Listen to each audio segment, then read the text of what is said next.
before I can work on my camper, I gotta have some breakfast. And it's the boss's birthday.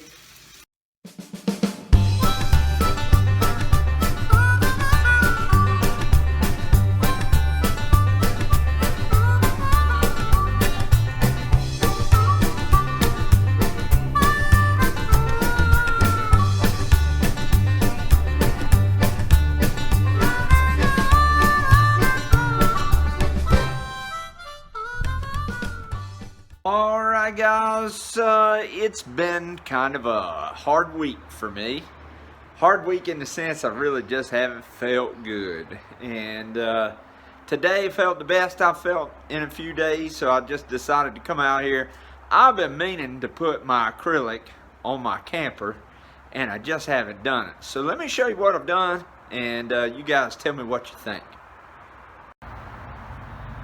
Alright guys, that is the acrylic that I have painted. Those are my fender wells for the inside of the camper, and as you can see right here, I want to really point that out, the edges have all been covered. So anywhere there's an exposed wood edge, that's been covered.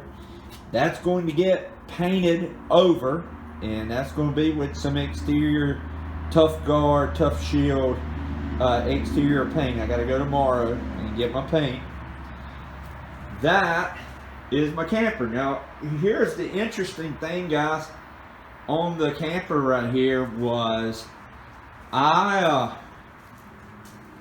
me see if I can walk around. You see I just don't have much room in the garage, but I was going to just paint the top of this thing. Let me show that to you as well. See that? Man, I was just going to paint the top of that thing. That looks really, really good, as you can see. Now that's my bad side. That's the side I really don't like because of the seam, but we're going to paint it and then we'll figure out if we're going to do anything extra to that. Now I have some angle for my corners, and I'll show that to you. But you can see right here, I put that acrylic all over the camper. I was only going to do it on the top. And you can see I got two places where the seams meet up top. But because I'm anal retentive, I went ahead and, man, I stacked that coat up top. And you can see I've gone right here on the back, put everything in the back, and I gotta run there, I need to touch up, and then we've gone right here. The door is outside on my sawhorses out there. It's out there. I'm just gonna leave it for right now and then let it dry. It'll probably take it longer because of the humidity, but this stuff is designed for roofs, so it's not like it's you know, going to cause a problem out here. But let me tell you why I did it all over.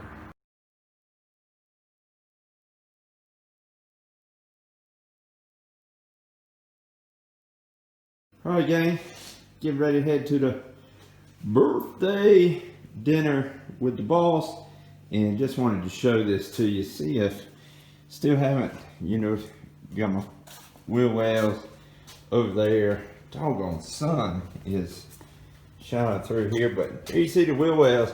Now guys, if you don't know what I'm doing, I'm taping it off to get a crisp line. I've painted it. That's Sherwin-Williams exterior, and that's the expensive paint. I did put expensive paint on there over the acrylic. I didn't have to, but I went ahead and painted the top too, because the color should be a good coolant up there. I was going to leave it the acrylic white, but then I said, you know what, let's just go ahead and paint it. So if you've never done this and you want a crisp line, now professional painters, they can do it with their hand, but because I have natural trimmers, I I can't get a straight line. Typically what you do is you just tape it up, then you come back, you paint that color as you taped up, so it's taped over this color, and then you come and you rub that color in the bottom. You can either do that or you can do caulk. I felt better doing it this way. It takes it a little bit longer because you got to wait for that to dry, but since I'm going to dinner anyways, I'm going to go ahead and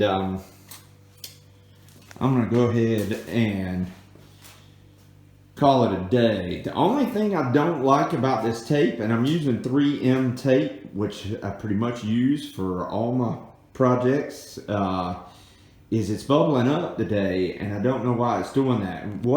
What happens is, if you've never done this, and the guys that did, I'll just be redundant, but as you paint over that right there,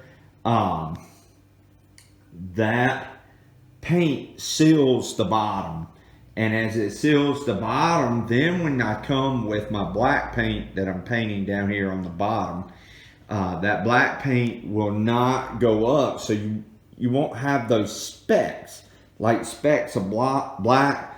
It'll be one solid straight line. Got that off of YouTube many years ago, and it's what I do now all the time. So as you can see, it's taped up. Tomorrow I'm going to go ahead and paint it, and I'll show you after I get it done. Might even show you some action shots of getting it painted. And there's my angle.